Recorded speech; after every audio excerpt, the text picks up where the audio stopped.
Habari yako daktari mkulima? Nzuri, vipi habari yako? Salama. Yeah.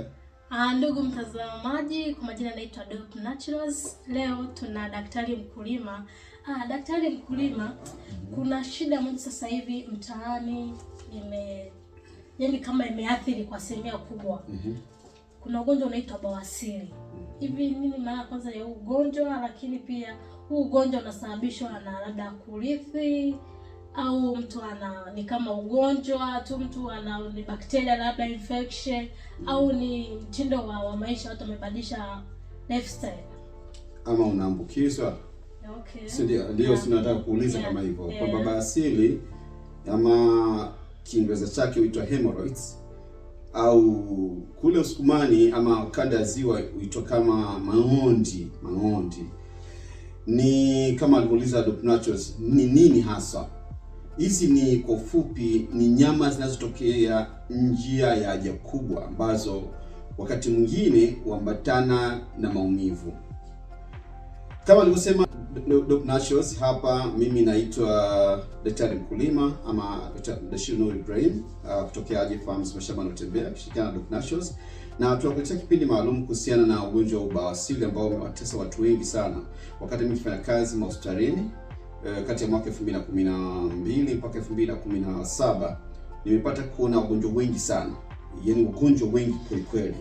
Na hata nilipotoka hospitalini baada ya kuacha kufanya kazi hospitalini na kwenda mashambani kutumia vyakula kama matibabu, bado huwa napigiwa simu mara kwa mara, daktari, niko na mgonjwa tena, mimi ulinisaidia mwaka fulani, niko na ugonjwa bado.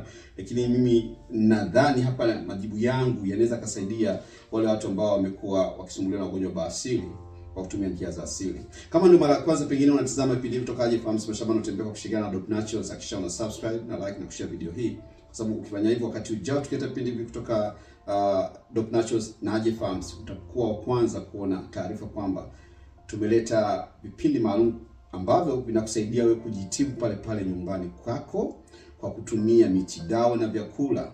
Sisi tu tuna kauli ya kusema kwamba shamba ni pharmacy ya asili, alafu jiko ndio hospitali ya asili. Kwa hiyo tunashauri watu kutumia vyakula mbalimbali kujitibu magonjwa, na hasa leo tunazungumzia bawasiri. Utajuaje kwamba uko na bawasiri? Hapa acha nikutajie dalili za bawasiri. Kwanza, dalili ya kwanza, utakuwa ukienda choo unapata maumivu. Yale maumivu ukienda chooni mpaka unapata, kuna wakati ambapo mgonjwa anafika hatua anaogopa kwenda chooni kwa sababu ile inakuwa kwenda chooni inakiwa furaha, badala yake inakuwa karaha. Sasa hiyo dalili ya kwanza kabisa. Lakini bado ukienda kupata choo yenyewe itakuwa ngumu, punje mithili ya kile choo cha mbuzi, kwa sababu choo ni kikavu sana. Nje ya hapo choo inaweza pia kuambatana na damu, kuchanganyikana na damu pia, kwa sababu ina maana zile nyama zinaweza kawa za ndani. Hizo bawasiri zinaitwa internal hemorrhoids, lakini zinaweza kuwa za nje ama external hemorrhoids. Bawasiri za nje na bawasiri za ndani. Bawasiri za ndani zimejifichika ndani kwa ndani, na bawasiri za nje ziko nje. Na hizi bawasiri ni misuli tu ambayo yenye damu ndani yake. Sasa wakati wa kwenda kujisaidia, mtu anaposukuma kwa nguvu, anafanya ile misuli ambayo ina damu ndani yake iweze kuvimba. Kwa hiyo ni misuli tu, ni muscles ambazo zinavimba kutokana na mtu kutumia nguvu nyingi kusukuma choo. Ndio maana misuli ile inavimba, na kwa sababu misuli huwa na damu ndani yake, mwisho siku inaweza kufika hatua ikavimba, hata ikipasuka, hata ikapata usaha. Ndio, kwa hiyo ziko za ndani na hizi za nje. Na kama alivyouliza, wala hizi sio ugonjwa wa kuambukiza. Huu ni ugonjwa unaotokana na namna kabisa na vyakula moja kwa moja. Wala sio ugonjwa kama tunavyosema ugonjwa, zile magonjwa STDs, magonjwa ya ambukizanayo, yani magonjwa ya ngono, magonjwa ya ngono kama labda gonorrhea, syphilis nini. Kuna baadhi ya wagonjwa ambao walikuwa wakiniona nasema, mke wangu ameniambukiza ugonjwa huu, ugonjwa na taraka zinaambatana. Si kweli, ni wewe mwenyewe. Kama una ugonjwa huo, sio kama mke wako au mume wako amekuambukiza, ni wewe mwenyewe, namna unavyokula. Tutakuelezea kwenye kipindi hiki. Dalili kama nilivyosema, dalili ni maumivu wakati wa kujisaidia. Choo inaweza kuwa na damu na choo yenyewe ikawa ngumu mithili ile ya mbuzi. Lakini kuna wakati ambapo utaziona nyama kabisa, kwa ile hemorrhoid za nje, utaziona nyama zinatoka nje kabisa. ambazo nimevimba vidogo vidogo, inaweza kidogo kinyama kidogo mithili ya hivi, lakini kinyama kwa sababu kimebanwa na kimevimba, damu sasa haitembei vizuri, kwa sababu damu ikikaa sehemu fulani haitembei vizuri, huambatana na maumivu makali sana. Dalili nyingine, huyo mtu anaweza kuwa pia na tumbo kujaa, kwa sababu unajua choo haitoki. Choo ni ngumu, mwisho wa siku tumbo inajaa. Hiyo ni dalili nyingine. Lakini dalili nyingine pia ya hii hemorrhoids ni mtu kuwa na shida ya tendo la ndoa. So kumbuka sehemu hiyo ambapo ni nyuma kwenye njia haja kubwa, kukiwa na athari pia kutaathiri eneo jirani ambao ni mbele. Haya maeneo yote hupata fahamu au neva za fahamu inayoitwa pudendo nerve. Neva ya pudendo, nito pudendo maarufu sana hiyo. Kwenye eneo hilo inakuwa na matawi matatu, inasaidia kwenye upande wa mwanaume mpaka uume wake na upande wa mwanamke mpaka kwenye uke wake, lakini pia inasaidia kule nyuma. Sasa endapo kutakuwa na maumivu kule nyuma, kwa namna moja au nyingine, itaathiri moja kwa moja tendo la ndoa au kupungua, kwa sababu huwezi kufanya tendo huku mbele wakati kule nyuma kuna maumivu makali sana. Kwa hiyo ni ugonjwa ambao unaanza kidogo kidogo, lakini ukifika ukatulia, sasa unaathiri maisha kwa ujumla na wanandoa. Kwa hiyo ni muhimu sana, inafika hatua hata mtu aweze kutembea kwa sababu maumivu ya makali yanakuwa makali sana, lakini inafika hatua hata mtu huwezi kukaa, kwa sababu ukikaa tu unatonesha zile nyama ambazo zimevimba, lavu zimetuna. Kuna wakati ambapo inakuwa emergency, tutakuja tuzungumzia hapa mwishoni namna ambavyo sasa unaweza ukashughulikiwa kule hospitalini. Sasa hizo ni dalili kwa ujumla za bawasiri. Yafaa sasa tuzungumzie namna ya kukabiliana na ugonjwa huu ambao umewasumbua watu wengi sana, kama alivyosema Dr. Naturals. Lakini tuseme na kitu gani ambavyo vinasababisha. Sasa twende moja kwa moja. Vitu gani vinasababisha? Ni lifestyle, mtindo wa maisha, vyakula vyako na kazi zako. Uzito ni miongoni mwa vitu ambavyo vinaathiri kabisa afya yako ya huku nyuma na mbele. Uzito ukiwa mkubwa sana, nyama uzembe zinakuwa nyingi, misuli inakuwa dhaifu, mwisho siku unaweza kupata bawasiri. Uzito mwingi, watu ambao wana viriba tumbo ana hatari kubwa zaidi ya kupata bawasiri. Lakini mtu mwingine ambaye anapata shida sana ni yule ambaye anakaa muda mrefu bila kufanya kazi za ofisini, ana type asubuhi mpaka jioni, kesho na type wakati mwingine, au mtu ambaye anafanya kazi ngumu ambazo zinataka kubeba mizigo. Kwa hiyo mwisho siku ule anatumia nguvu nyingi kusukumiza huko uzito mwingi unakuwa ni anasukumia, mwisho wa siku anakuwa kule nyuma kuna athirika kwa namna moja nyingine, kwa sababu ukibeba kitu lazima misuli kwa namna moja nyingine inatumika yote. Lakini mbaya zaidi, watu wanafanya kazi nguvu sana za kulima za nini, ana sweat, anapoteza maji mengi sana. Kiasi cha kupoteza maji mengi sana, ina maana ile maji pia tumboni inakuwa ni kidogo. Kwa hiyo kama choo yako ina maji kidogo, ina maana inakuwa ngumu. Hiyo inaenda sambamba na kunywa maji kidogo. Watu wanafanya mazoezi makali, anakimbia muda mrefu, amekaa kwenye jua muda mrefu, mwisho wa siku ndio inatuathiri pengine kanda ya ziwa, kwamba mtu anywi maji ya kutosha. Mwisho wa siku inachotokea ni kwamba tumbo lake inabakia, choo inakuwa ngumu, na mwisho wa siku akida chooni anatumia nguvu nyingi, nasukuma muda mrefu, mwisho wa siku anaathirika na zile bawasiri. Lakini sababu nyingine ambayo inasababisha bawasiri ni vyakula. Tuseme maji tushataja hapo, kazi, uzito, lakini vyakula vyako. Unakula vyakula gani? Tutaelezea hapa namna ambavyo tunaweza kutibu bawasiri. Vyakula ambavyo havina fibers, havina nyuzi za kutosha, hauna matunda ya kutosha, haupati mboga za kutosha, hapo ni hatari kubwa sana, unaweza kupata bawasiri. Ni issue kubwa sana kuangalia namna unakula. Aina ya chakula unachokula ni muhimu sana. Tutaelezea aina ya vyakula ambavyo vinaweza kusaidia kutibu matatizo ya bawasiri. Nje na pale unaweza kukuta mtu anatumia vile madawa mbalimbali ambayo mwisho siku inasababisha apate pia bawasiri. Kuna madawa ambayo kwa moja kwa moja za kuhusiana moja kwa moja na bawasiri. Nje na hizo dalili tulizotaja, visababishi vya bawasiri, lakini tunatibuje sasa bawasiri? Nafikiri ndio issue ya msingi sana pia hapa. Cha kwanza inabidi tuangalie sana lifestyle. Turekebishe mtindo wa maisha. Mtindo wa maisha ndio kila kitu. Ambapo sasa inabidi kama ulikuwa unafanya kazi, kama ulikuwa unakaa sana, inabidi upate nafasi ya kuwa unafanya mazoezi, unatembea. Lakini kama ulikuwa unafanya kazi nguvu sana, una sweat sana, lazima utizame pia namna ya kurekebisha hilo, aidha kwa kunywa maji mengi zaidi, compensate, ili kuweza kufidia maji unaopoteza. Tunashauri mara nyingi kwa mtu mwenye uzito wa kilo 20 apate kunywa lita 1 kwa masaa 24, au mtu ambaye yuko na uzito wa kilo 40 apate kunywa lita 2, angalau lita 3, mtu mwenye kilo 60 na kadhalika, kwamba kadri unapokuwa na uzito mkubwa sana upate maji ya kutosha, ambayo yatasaidia pia miongoni mwa kazi nyingine ambazo zitasaidia, lakini pia kulainisha choo yako, ili ukienda chooni isiwe karaa, badala yake iwe raha. Lakini kitu kingine ambacho hatujataja kwamba sababu inaweza kusababisha pia bawasiri zile ni wale watu ambao wanaingiliwa kinyume na maumbile. Hiyo tukijisema sana, kwa sababu sasa hivi tumekuwa na ukatili mkubwa sana kwa watoto wadogo, ama kwa hata wanaume, wanawake. Kuna shida kubwa sana kwenye jamii yetu ambapo maadili yamebadilika. Tunazungumzia habari za mashoga na vitu kama hivyo.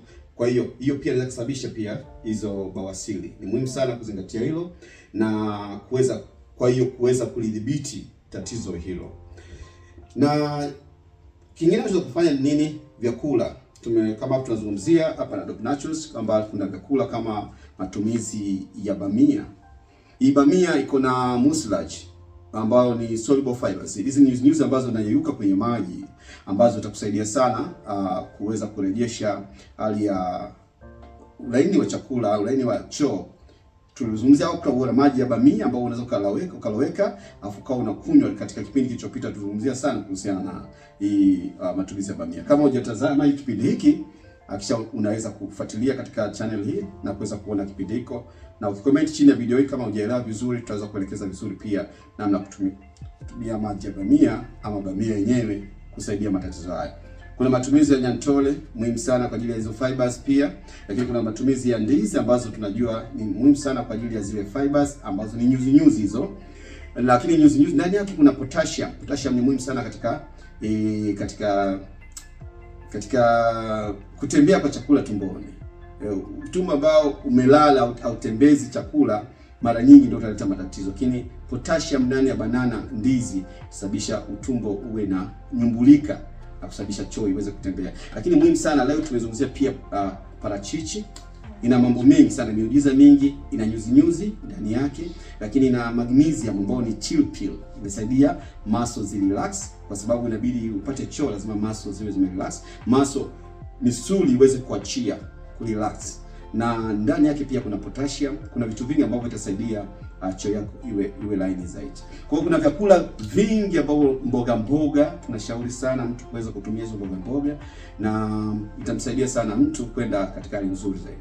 Hiyo ni matibabu kwa njia za asili. Tumezungumzia kama hizi tabia mbaya, watu wanafanya mapenzi kinyume na maumbile, kuacha hizo tabia, kunywa maji ya kutosha, kufanya kazi, mazoezi ambayo na kiasi asipitilize, vyakula ambavyo vya nyuzi kama matunda na mboga. Tumezungumzia kwa ujumla mtindo wa maisha. Lakini kuna nyakati ambapo unalazimika kwenda hospitalini, na ukienda hospitalini huwa unapewa madawa mbalimbali kama anisopropyl na bisacodyl na nini. Kwa hiyo unashangaa unaingiziwa dawa njia haja kubwa ambayo kwa ajili ya kutoa maumivu, lakini inakuwa imetatua tatizo. Haitatui tatizo bila kubadilisha lifestyle. Tutarudi tu pale.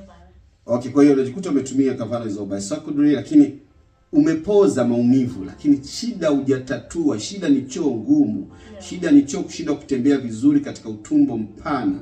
Sasa kama umeenda kupoza tu kule kwa kuweka kidonge kwenye njia haja kubwa, inatoa maumivu, lakini bado itakuwa hajakusaidia. Japo ni njia ambayo inatumika hospitalini, njia moja hapo hiyo. Lakini pia hospitalini ama nyumbani pia, kwa ajili kama ni usiku umepata shida hii na bado unashindwa au uko mbali na hospitali, waweza kukaa kwenye maji ambayo tunaita sitz bath.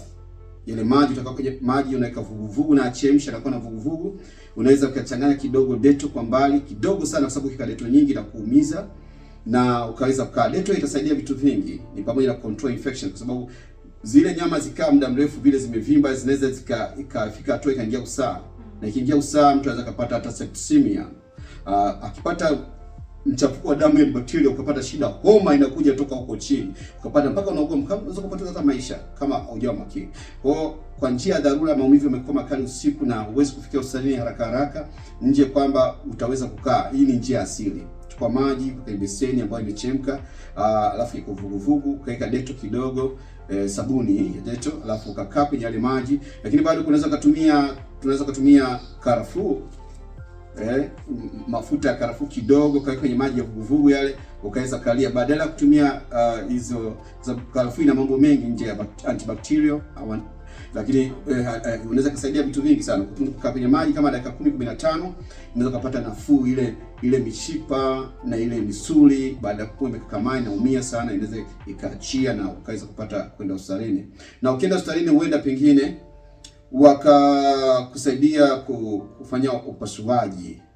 Upasuaji huambatana na gharama za matibabu zenyewe, lakini nje na pale unaweza kutengeneza kovu ambalo mwisho siku kutengeneza kovu njia ya haja kubwa, hatari yake pia ni kubwa sana. Sio leo, lakini mwisho siku yale makovu yanaweza kuleta athari kubwa. Bado ukajikuta unaenda chooni kwa maumivu siku zijazo. Kwa hiyo upasuaji si njia ambayo ni salama sana. Kwa hiyo ndio maana kumbe Waswahili walisema kinga ni bora kuliko tiba. Lakini upasuaji endapo hautafanyika kwa umakini, huenda pia ukafika hatua ukaumiza ile neva muhimu sana, pudendal nerve. Kama hautofanyika vizuri, unaweza kusababisha pudendal nerve. Kwa hiyo ukiumiza ile neva ya muhimu sana katika njia hiyo ya haja kubwa na mbele, mwisho siku taathiri mambo mengi sana. Kumbe sasa basi, njia bora kabisa na salama ya matibabu ya bawasiri ni njia za asili. Na njia bora kabisa ya kuepukana na bawasiri ni kinga, kwa kutumia nini? Vyakula na kuboresha mitindo ya maisha.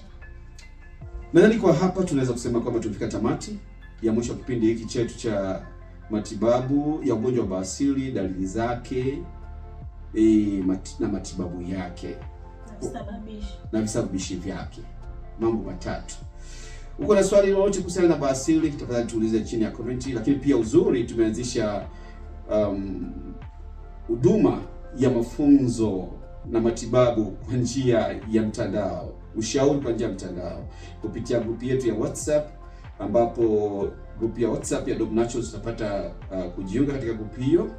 Utalipia ada kila mwezi ya kidogo, na utapata ushauri wa kila wakati namna unaweza kutumia vyakula pale nyumbani bila kulazimika kutumia sindano wala vidonge. Miongoni mwa magonjwa ambayo tunaweza kusaidia kuweza kuyatibu bila kutumia madawa kabisa ya hospitalini au kufanya upasuaji au kutumia sindano ni ugonjwa wa bawasiri. Namna sasa jinsi ya kutupata na kuingia kwenye grupu ya WhatsApp. Kwa namba zetu tunapatikana kwa 06 13 965 031. Labda urudie kwa watu ambao wanashindwa kuipata vizuri hapa. Okay, 06 13 965 031. Na uzuri sana namba yenyewe iko hapa, imewekwa chini ya screen hii. Unaweza kuchukua namba hiyo, utatuma ujumbe kwa WhatsApp, utapiga, utamuonesha kwenye group ya WhatsApp na utaweza kupata huduma mbalimbali kwenye group ya WhatsApp. Lakini kwa mambo yako binafsi ya siri, bado utakuwa na nafasi ya kupiga simu na kupata ushauri moja kwa moja.